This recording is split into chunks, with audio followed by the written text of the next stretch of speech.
Oi pessoal, meu nome é Yasmin e hoje vou falar com vocês sobre técnicas e características dos exames de imagem, que é uma questão bastante abordada pelas professoras nessa primeira prova. Primeiramente, eu vou começar com a radiografia, mas eu gostaria de ressaltar que essa questão de técnica de formação de imagem é uma questão muito abordada para todas as técnicas que a gente vai falar aqui nessa P1. Então, tanto para radiografia, ultrassonografia, principalmente, né, esses dois, que é o que está mais presente na nossa rotina e é o que as professoras batem na tecla durante a disciplina, mas também elas podem cobrar sobre as outras técnicas de forma mais superficial, né, mas sobre a tomografia, a ressonância, a cintilografia, a termografia, endoscopia. Então, eu acho importante vocês terem esse conhecimento básico. A gente vai falar um pouco mais das outras técnicas, mas só deixando isso claro. Primeiramente, a gente vai ter como base que a formação da imagem ela é feita através do filamento de cobre ou tungstênio, que a gente vai chamar de cátodo, sendo aquecido pela miliamperagem.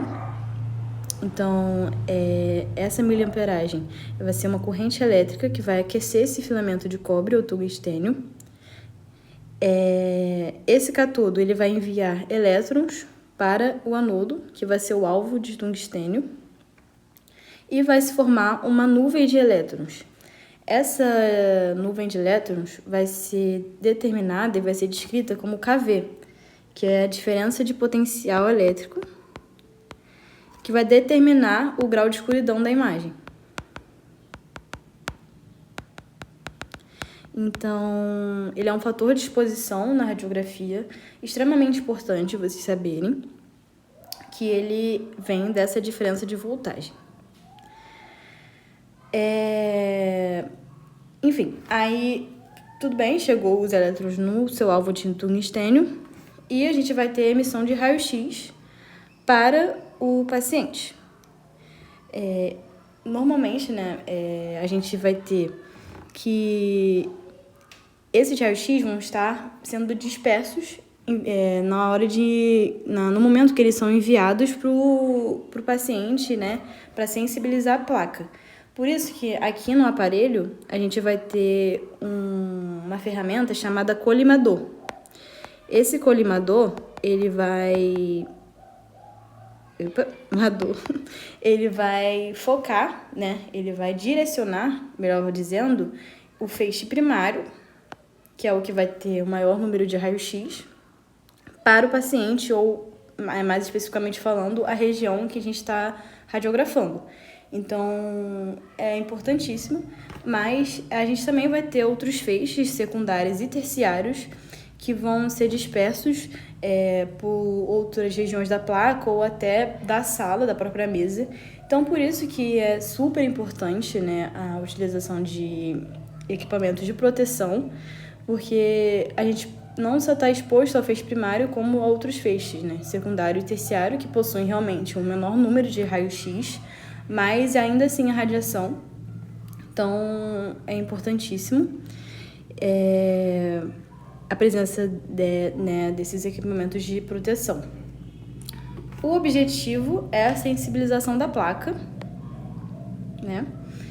E só que antes, né, de sensibilizar a placa, a gente vai ter o contato desses raios-x com o paciente. Nosso paciente ele tem diversos tecidos de diversas densidades e a formação da imagem vai partir dessa propriedade, né? Dessa diferença de densidade entre os tecidos. Se o raio-x ele vai ser muito absorvido ou vai ser refletido, como por exemplo o tecido ósseo, ele reflete muito esses raios-x, então a placa praticamente não é sensibilizada, enquanto que o ar, por exemplo, presente nos pulmões, ele absorve bastante esses raios-x, então acaba sensibilizando bastante a placa e fica mais preto, né? Esses termos preto ou branco, os professores não gostam que vocês usem, só estou falando de forma mais didática, mas o branco no raio-x ele vai ficar mais radiopaco né? Então, ele se refere ao termo radiopaco. O mais preto, mais radiolucente. Mas isso vai variar, a gente tem diversos tons de cinza, por exemplo, nos tecidos moles, que eles vão refletir alguns raios-x ou absorver outros, e isso vai variar, como eu falei para vocês, de acordo com a densidade do tecido. Então, a gente vai falar um pouco mais de radiopacidade daqui a pouco, mas eu queria destacar aqui que aquela corrente elétrica que eu falei no início, ela é determinada pela miliamperagem. E essa miliamperagem, junto com o tempo, vai determinar o detalhamento da imagem. O KV e o detalhamento, que é no caso o MAS, eles são os dois fatores de exposição que a gente tem na radiografia. Então, são importantíssimos, são duas coisas que os professores abordam muito para vocês na prova, e a gente vai falar um pouco mais daqui a pouco. Vamos falar um pouco de KV. O KV, ele vai ser o grau de escuridão da imagem, né? Ele vai determinar o grau de escuridão da imagem. Como eu falei, ele é um fator de exposição e a gente tem uma continha, né? Que normalmente cai nas provas, que eu acho que elas ainda vão falar com vocês na aula prática, né? Quem tá vendo antes da prova, quer dizer, provavelmente você vai estar vendo antes da prova, mas se você tá vendo na semana que eu botei esse vídeo. Mas a gente tem a fórmula de KV, que é igual à espessura, que vai ser a espessura daquela região em que a gente está radiografando, vezes 2, mais a constante, que ela vai variar de acordo com o aparelho, mas as professoras elas colocam a constante fixa, né, de 40, porque é o do aparelho utilizado aqui no hospital, e também para não confundir, né, para tornar a vida de vocês mais fácil. Mas, enfim, saibam que essa constante pode variar de acordo com o aparelho, mas podem utilizar a constante de 40 mesmo, tá bom? Então, de acordo com a região que a gente quer radiografar, a gente vai ter um KV diferente, de acordo também com o porte do paciente e tudo mais. Então, a gente vai usar o espessômetro, que é uma grande régua para medir a espessura daquela região, que pode ser um membro, pode ser o tórax. Nesse exemplo aqui, eu vou usar o tórax. Então, vamos supor que a gente tem um cão e a gente mediu lá a espessura do tórax, deu 14 centímetros. A gente vai aplicar nessa formulazinha. Então, 14 vezes 2, mais 40. E, fazendo essa continha básica, a gente vai ter que o KV vai ser igual a 68. E é o que a gente vai colocar, esse valor que a gente vai colocar lá no aparelho, né? Que tem lá a parte de KV.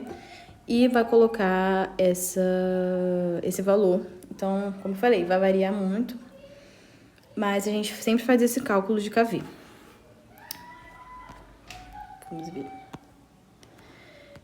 Então, como eu falei, ele é um fator de exposição, ele vai determinar o grau de escuridão da imagem, se ela está muito radiopaca, muito radiolucente.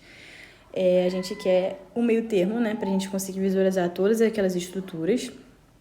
Só que, dependendo do paciente, a gente pode ter pacientes da mesma espécie, né, um cachorro, que eles vão ter portes diferentes, mas por variações de raça e tudo mais, a gente pode ter que eles tenham a mesma espessura de tórax, mas com profundidades diferentes. Então, por conta disso, muitas vezes a gente pode errar entre aspas, né? O cálculo tá certo, mas acaba que a gente vai ter que, como fala, ajeitar, né?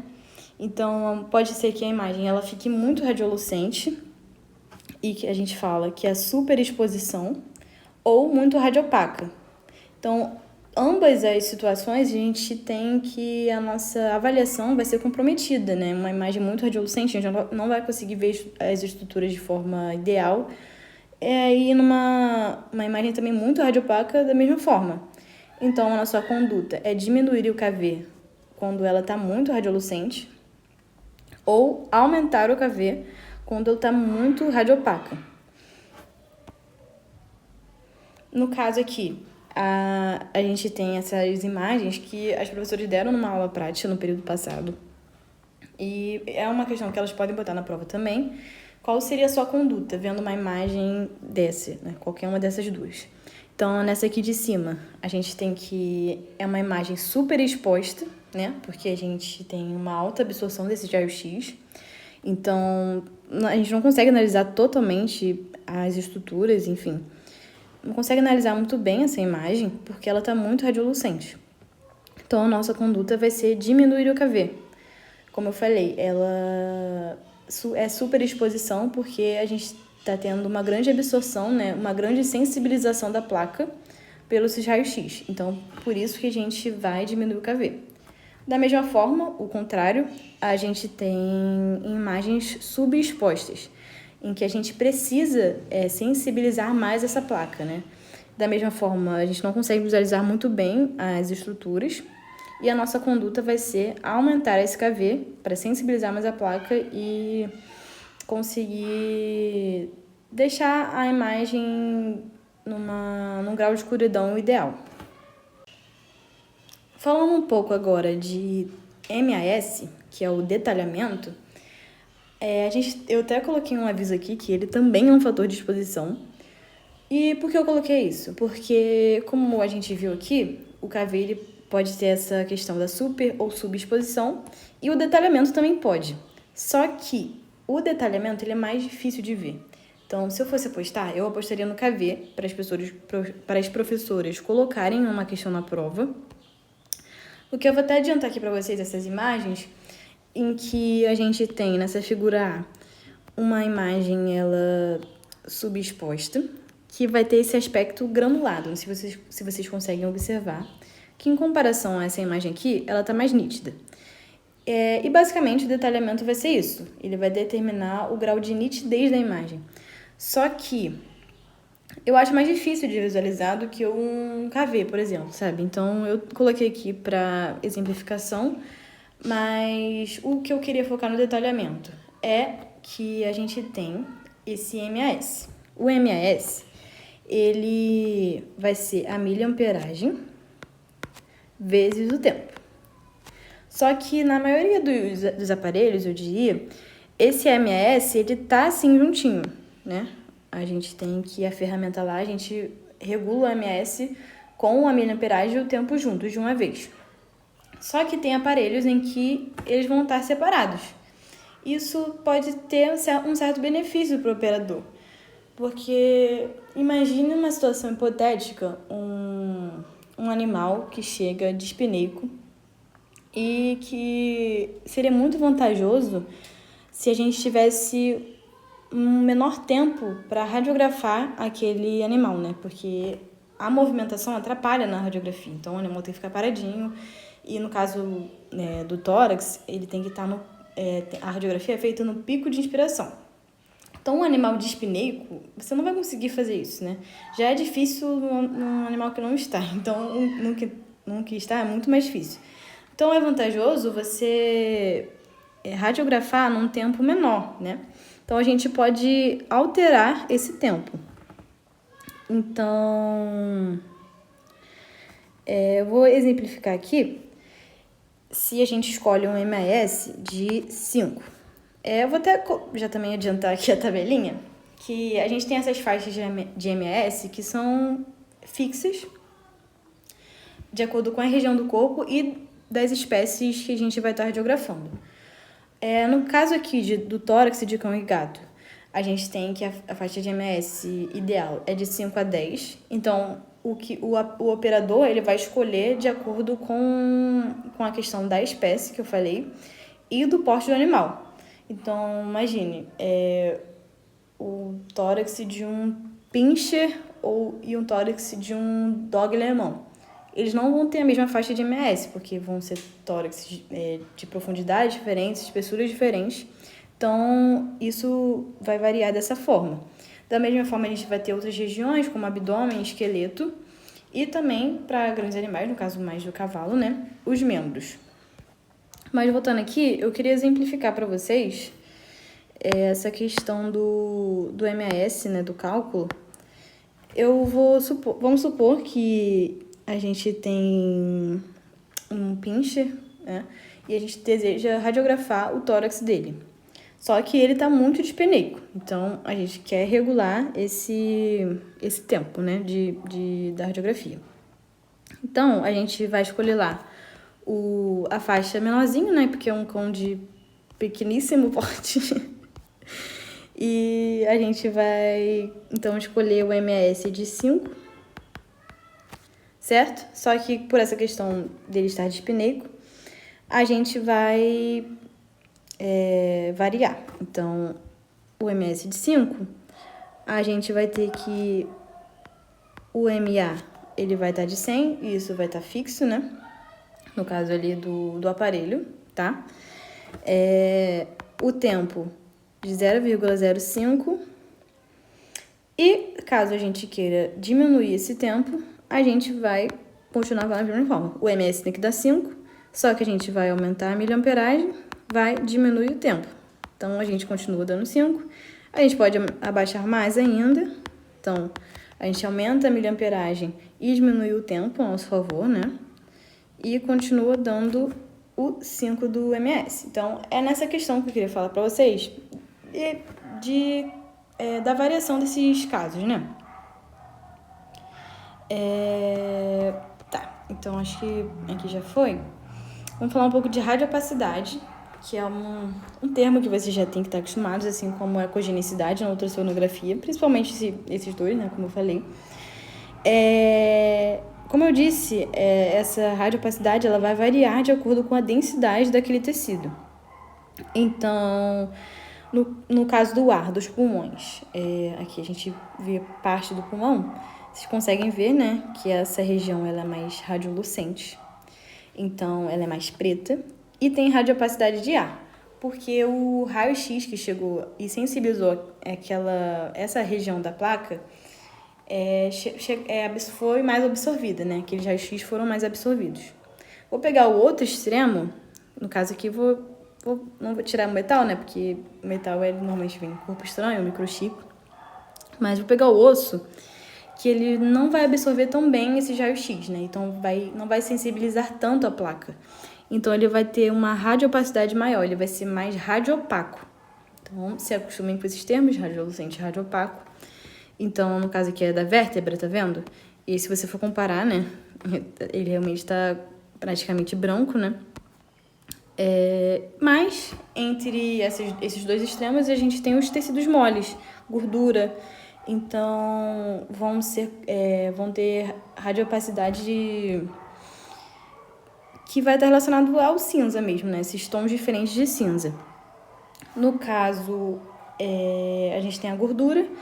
Então, a gordura, ela tá aqui nessa setinha de F, tá vendo? Essa radiopacidade aqui. Um cinza meio escuro. A água, no caso, na radiografia a gente fala radiopacidade de água ou tecidos moles, então você pode relacionar isso, que vai estar nesse órgão aqui, né, a setinha em W, que é uma radiopacidade de um cinza ali intermediário, e o metal, ele vai refletir totalmente esses raios-x. Então, ele não vai sensibilizar a placa, que vai estar nessa setinha aqui, ó. Tá vendo? Que ele aparece bem radiopaco. Então, só sinalizando aqui na imagem, né? A gente tem o M, que é a radiopacidade de metal. O B, a radiopacidade de osso. O A é a radiopacidade de ar, que é o gás aqui na alça intestinal. O F, a gente vai ter a radiopacidade de gordura. E no W, a gente vai ter a radiopacidade de tecidos moles ou de água, né, no caso aqui desse órgão. Agora eu vou dar uma pincelada aqui nos contrastes. Nos slides das professoras, elas falam de vários contrastes, então eu não queria trazer isso de novo para se tornar muito repetitivo para vocês. Mas, então, eu recomendo vocês olharem os slides das professoras e elas inclusive, descrevem bem cada uso de cada contraste. Mas eu queria trazer isso aqui, né? Da diferença do contraste positivo e o contraste negativo. O contraste positivo, ele vai aparecer bem radiopaco na radiografia. E o contraste negativo, ele vai aparecer bem radiolucente. Ou seja, o positivo vai aparecer bem branco e o negativo bem preto. Eu trouxe como exemplo o esofagograma, que ele é utilizado, né, para diagnóstico de megaesôfago. Então, vocês podem ver aqui que a gente consegue ver todo o trajeto do esôfago, que na radiografia o esôfago ele não é bem visualizado, né? Então, no caso de suspeito de megaesôfago, só com contraste para fazer esse diagnóstico na radiografia. Do outro lado, a gente tem a uretrocistografia, que é um contraste negativo, preto, né? E nesse caso aqui, foi pela injeção de ar dentro da bexiga para avaliar a integridade daquela parede e topografia, tamanho, formato, tudo mais. Então, a gente tem essas diferenças. Como contraste positivo, a gente pode usar o bário ou o iodo. E no negativo, normalmente a gente usa ar, né? Em relação aos contrastes positivos, a gente tem outros exemplos, como eu falei, né? A venografia, a urografia escritora. Então, acho legal vocês darem uma olhada assim. Mas queria que vocês entendessem isso, né? A gente vai ter contrastes positivos e negativos. Vamos agora falar um pouco de ultrassonografia. Vou falar também da técnica de formação da imagem um pouquinho. Basicamente, o que a gente tem é a conversão de energia elétrica em ondas. Então, esse nosso aparelho vai estar conectado numa tomada e essa energia elétrica, ela vai vir e vai até o nosso transdutor. O nosso transdutor que vai promover essa conversão de energia elétrica em ondas sonoras. Esse nosso transdutor, ele tem no seu interior cristais piezoelétricos que vão vibrar, né, na presença dessa energia elétrica, e essa vibração é que vai promover, né, essa produção de ondas sonoras. Então, essas ondas sonoras, elas vão adentrar no tecido do nosso paciente, do nosso animal. E, assim como na radiografia, a formação da imagem vai estar muito dependente da densidade dos tecidos. Então, em tecidos muito densos ou estruturas muito densas, como o osso, basicamente a gente não vai ter absorção, né, dessas ondas sonoras. Então, elas vão refletir bastante e vão voltar ao transdutor, né, que vai converter de novo em energia elétrica para a formação da imagem lá no computador. E enquanto outras estruturas menos densas, como o líquido, por exemplo, a urina na bexiga, a gente vai ter uma grande absorção dessas ondas dessas ondas sonoras, e que basicamente não vão voltar muito não vão ser refletidas, né? E não vão voltar para o transdutor para a formação da imagem. Então, a formação da imagem, ela se baseia nessa reflexão de ondas, que vão interagir com os tecidos. Aí a gente tem tecidos moles, principalmente, né, na ultrassonografia abdominal, que vão refletir essas ondas sonoras, que vão ser novamente convertidas em energia elétrica para a formação da imagem. Então, como eu falei, dependendo da densidade do tecido, a gente pode ter uma baixa ou uma alta reflexão dessas ondas sonoras. Então, e a gente tem o conceito de ecogenicidade também, né? Que é uma coisa que vocês têm que já estar na ponta da língua, para a prova, pelo menos. O líquido no ultrassom, ele vai ser bem anecoico, né? Que é o preto. Então, a gente tem aqui, ó, sangue e outros artefatos, mas eu gosto de colocar também a urina e a bile, que elas vão aparecer de forma anecoica na ultrassonografia. A gente vai ter a ecogenicidade de tecidos moles. A gente vai, então, ali mais cinza escuro, né? Placenta, fígado, cérebro. Um cinza mais claro. A gordura, pele. A gente normalmente chama de hipoecogênico. E aqueles mais brancos, né? A gente vai chamar de hiperecogênico. Que, como eu falei, vão refletir bastante essas ondas. Então, o osso, ele é um ótimo exemplo disso.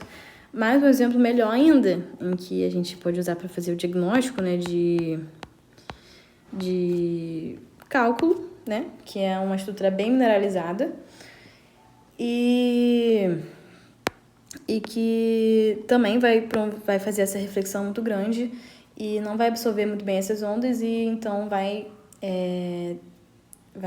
chegar ao transdutor essas ondas para serem convertidas em energia elétrica e, consequentemente, na imagem. A gente tem diversos tipos de transdutores. Eu gostaria de botar só as 3 aqui, tem mais, mas basicamente a gente vai ter o setorial, que é muito utilizado na avaliação de tórax, quando a gente quer ter uma amplitude maior, uma profundidade maior. A gente também tem um transdutor linear, que é muito utilizado na ultrassonografia abdominal, assim como o convexo, que também é utilizado na ultrassonografia abdominal. O linear ele vai ter uma maior superfície de contato, então ali estruturas mais superficiais, enquanto que o convexo ele vai permitir que a gente tenha uma maior profundidade, né, nessa nossa avaliação. Então, a combinação do linear e o convexo na rotina de ultrassonografia abdominal é muito utilizado. Agora eu vou falar sobre o conceito de frequência, profundidade e qualidade da imagem. Coloquei esse hamster aqui para exemplificar. Na ultrassonografia de um hamster, por exemplo, a gente não precisa ter uma grande... A gente não tem uma necessidade muito grande de ter uma profundidade muito grande. Porque o nosso animal é pequenininho, então normalmente animais silvestres pequenininhos, a gente não precisa, né, dessa profundidade. Então, os transdutores de maior escolha são aqueles de alta frequência, que inclusive são caríssimos. E poucos ultrassonografias, né, ultrassonografistas possuem esse tipo de transdutor. Então, o que eu queria mostrar para vocês é isso, que essa frequência de transdutor, da escolha do transdutor, vai depender do nosso paciente. Então, no caso do hamster, a gente prefere um transdutor de uma alta frequência. A gente vai ter uma menor profundidade, né? Porque a gente não precisa de uma profundidade tão grande. E, como consequência, a gente também vai ter uma melhor qualidade da imagem. Então, fica muito legal, né? A ultrassonografia de animais silvestres pequenininhos, assim, com transdutores de alta frequência. A qualidade da imagem é bem legal. Por outro lado, né? Eu coloquei nesse exemplo aqui um dog alemão. Mas também vocês podem...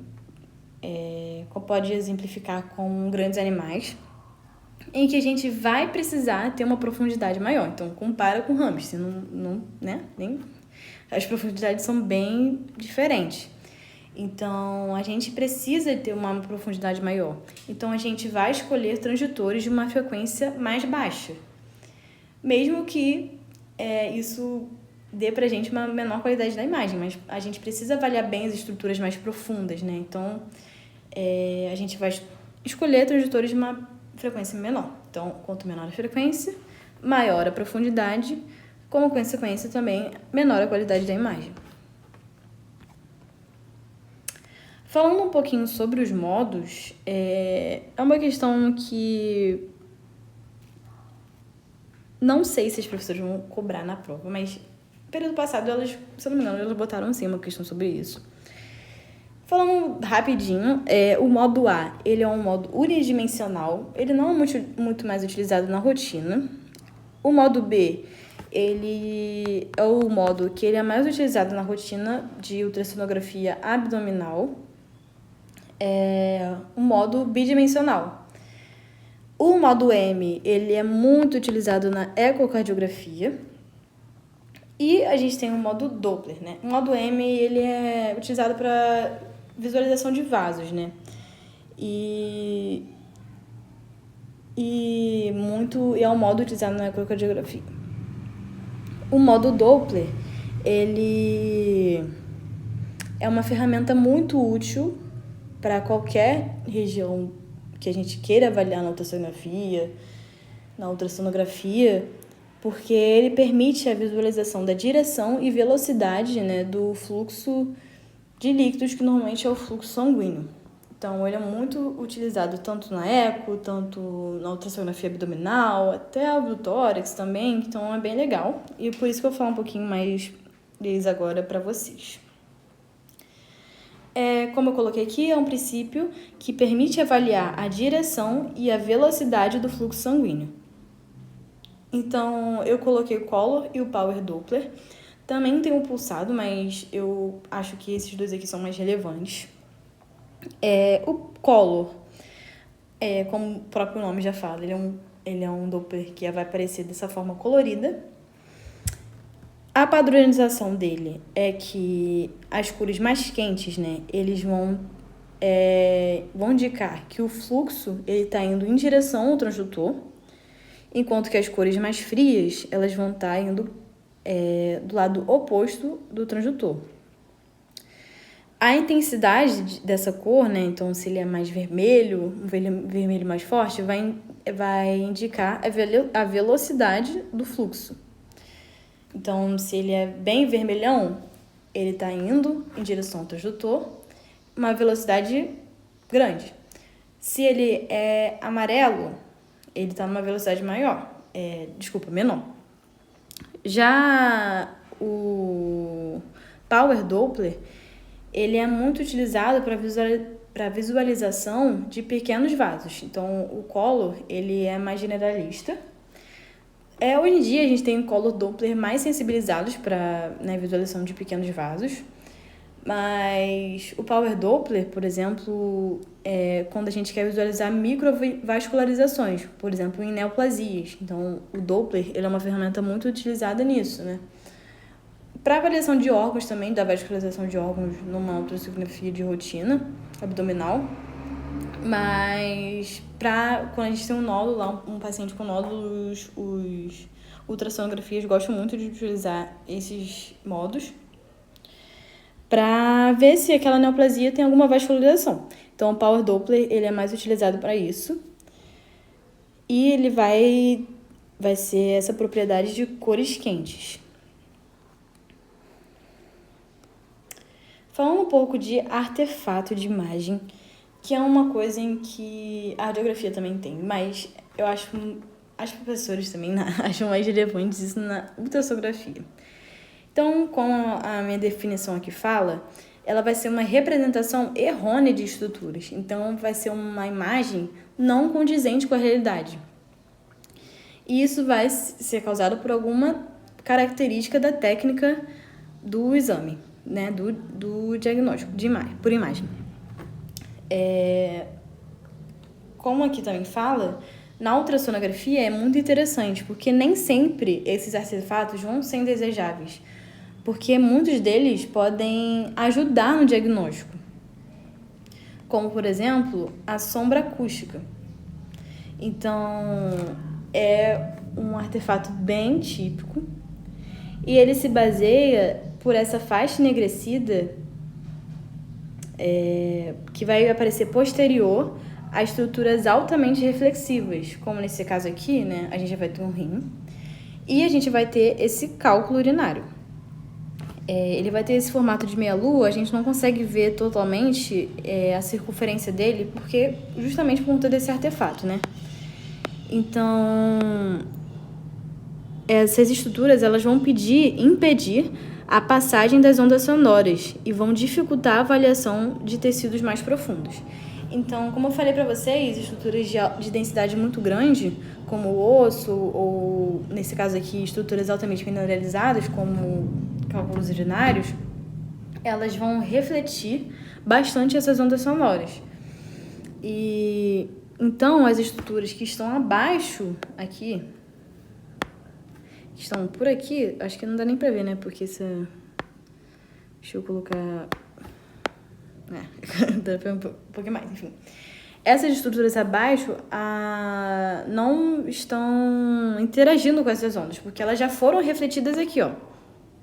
Tá vendo? Ela chegou e já foi refletida. Então, aqui embaixo não chegou onda, não teve essa interação. Então, a gente não consegue ver o que tá aqui, sabe? A gente não consegue visualizar o que tá aqui. Então, vai ter essa formação desse artefato de imagem, que a gente chama de sombra acústica posterior, que é basicamente como o ultrassonografista vai fechar o diagnóstico, né, de uma estrutura mineralizada. E eu acho que é o principal, assim. A gente tem um reforço acústico posterior, que ele vai formar essa imagem. Eu acho um pouquinho mais difícil, mas essa imagem aqui eu acho que dá pra ver bem. E ele vai ser quando a gente vai ter uma intensificação da ecogenicidade a estruturas de baixa atenuação, como líquidos. A gente vai ter a formação de uma área hiperecogênica posterior. Então, nesse caso aqui, a gente tem a vesícula biliar. Como eu falei também para vocês, pela densidade do líquido que a gente tem dentro da vesícula biliar, a bile, a gente vai ter uma absorção maior dessas ondas. Então, quando a onda ela chega aqui, ela não vai ser muito bem refletida. Ela praticamente vai ser completamente absorvida por conta desse líquido. Então, a gente vai ter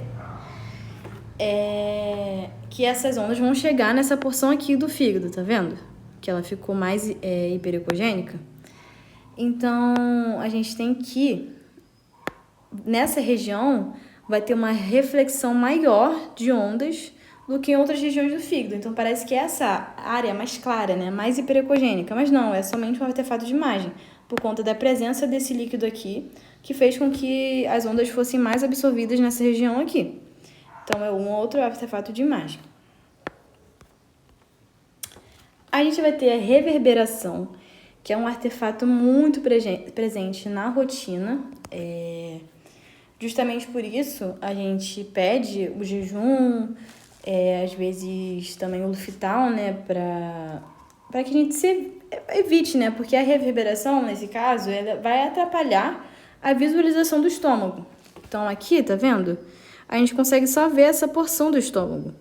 Aqui embaixo tá completamente tapado, né, por conta dessa grande mancha que se forma. Aqui, ó, a gente não consegue ver essa porção do estômago que a gente conseguiria ver.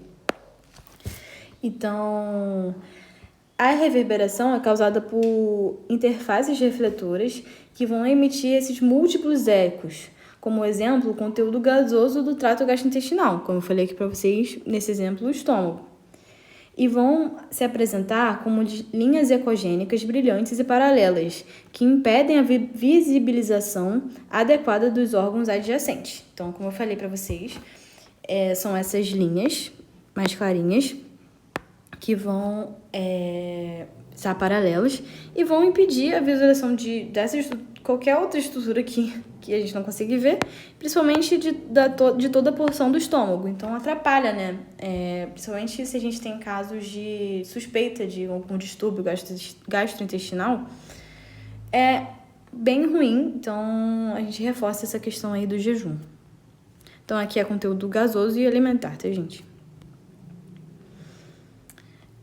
A cauda de cometa, ela vai ter o mesmo princípio da reverberação, só que numa escala menor. Ela vai ser uma linhazinha, vai se formar essas linhas paralelas também, e ela é muito visualizada no tórax, né? A gente consegue ver se aquele tórax ele tá ou não numa normalidade por conta da presença ou não de cauda de cometa. Então, vai ser o mesmo princípio da reverberação, só que dessa forma aqui, né? Como outro artefato de imagem, a gente vai ter a sombra lateral, que são sombras produzidas à margem de superfícies curvas, como nesse exemplo aqui o rim, porque parte dos feixes sonoros refletidos nesses locais não retornam ao transdutor. Então, se forma essa linha hipoecogênica na margem, né, dessas superfícies curvilíneas. A gente também vai ter a imagem em espelho, que eu não sei se a professora colocou no slide, mas eu estou colocando aqui para vocês. E ocorre quando há uma estrutura refletora curva, como a interface do pulmão e do diafragma, como nesse exemplo aqui. Nesse caso, é uma imagem em espelho do fígado e da vesícula biliar, que é produzida posterior ao diafragma. Então, é uma imagem falsa da vesícula biliar e do fígado também, por conta dessa propriedade. E, por fim, a gente vai ter a espessura de corte, que é quando a imagem é obtida da vesícula urinária. E a parte desse feixe sonoro atinge o conteúdo anecoico e outros feixes atingem a parede e as estruturas adjacentes à bexiga, formando uma imagem semelhante a sedimentos. Então, também é uma imagem, um artefato muito comum na retina. E vai ter esse aspecto de sedimento, né? O conteúdo da bexiga, ele é todo preto assim, todo anecoico. Quando normalmente a gente tem a presença de um conteúdo mais hipoecogênico, assim, a gente diz que é sedimento. Mas também tem um artefato. Então, é muito importante que a gente saiba, né, desses artefatos para que não haja essa confusão. Então, porque nesse caso aqui, parte dos feixes vão atingir o conteúdo anecoico e parte deles, e uma outra parte desse feixe, ele vai atingir a parede e as estruturas adjacentes, dando esse aspecto de sedimento na bexiga. Bom, falando de outras técnicas agora, eu vou falar de uma forma bem resumida. Eu quis focar mais com vocês nessa questão do raio-x e da ultrassonografia. Mas, como eu disse, eu acho importante vocês terem uma mínima ideia do que é cada uma. Então, revisem, vejam principalmente quando você vai pedir uma cintilografia, uma termografia, uma ressonância, uma tomografia, uma endoscopia, em quais situações, ver o básico, né, de como essa imagem é formada também. Mas eu vou falar aqui um pouquinho para vocês. A cintilografia, basicamente, ela é quando a gente administra um radiofármaco, né, para o paciente. Esse radiofármaco ele vai ter tropismo por tecidos inflamados mas também vai variar muito de relação ao radiofármaco, né, para qual tropismo, a qual tecido ele vai ter. Mas ele vai promover, então, no caso, a gente vai ter a emissão de radiação, que vai ser captada pelo aparelho. Então, essa radiação ela pode aparecer de forma mais preta ou colorida, enfim. E ela é muito utilizada na questão da endocrinologia, né? Principalmente na avaliação de tireoide. Então, cintilografia é isso. Termografia, muito utilizada em grandes animais, somente em cavalos atletas, para avaliação, né, da existência ou não de uma lesão, uma inflamação ali.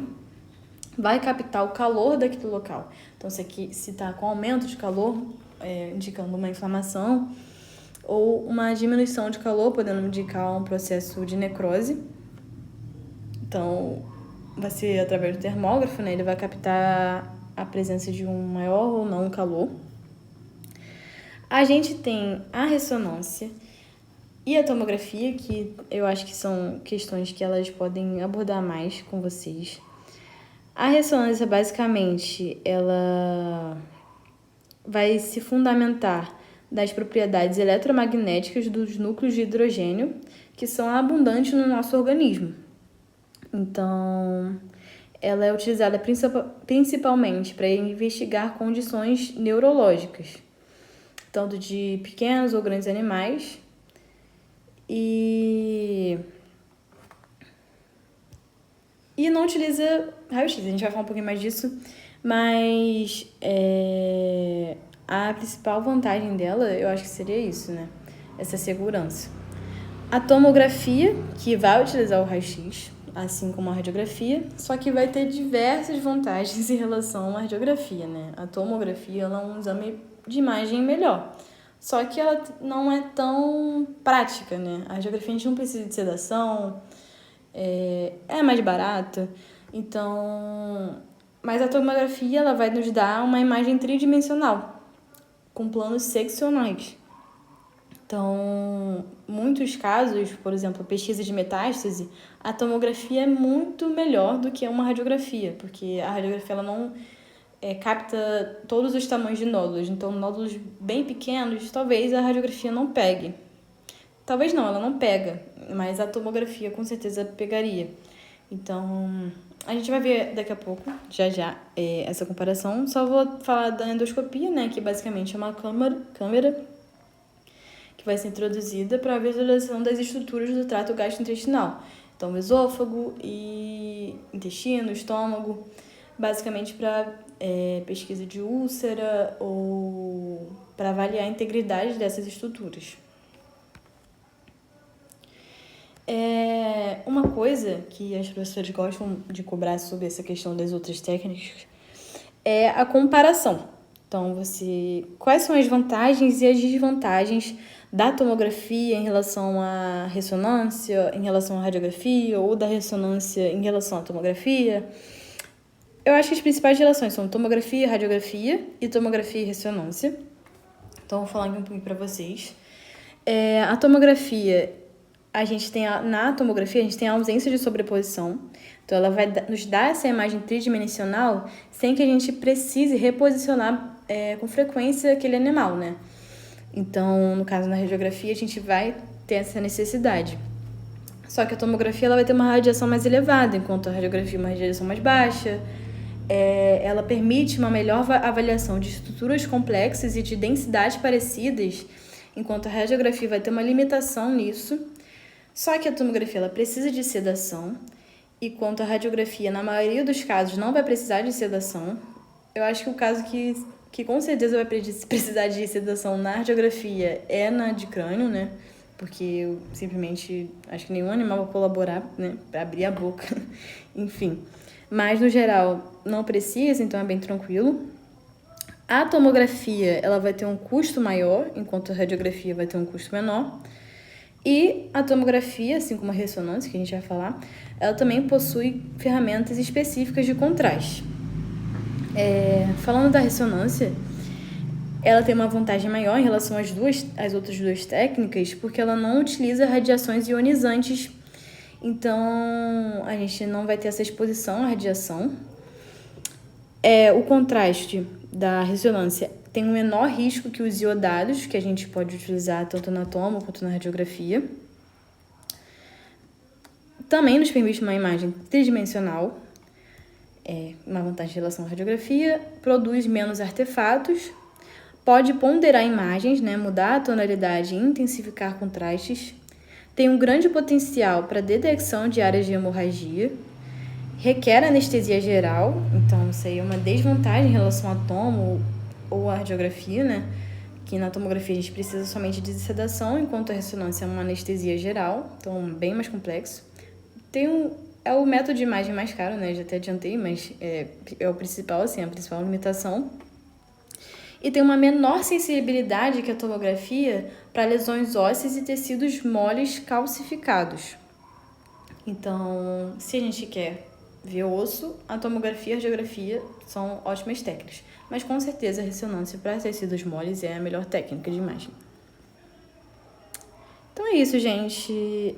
Qualquer dúvida vocês podem me chamar. Meu número tá lá no grupo.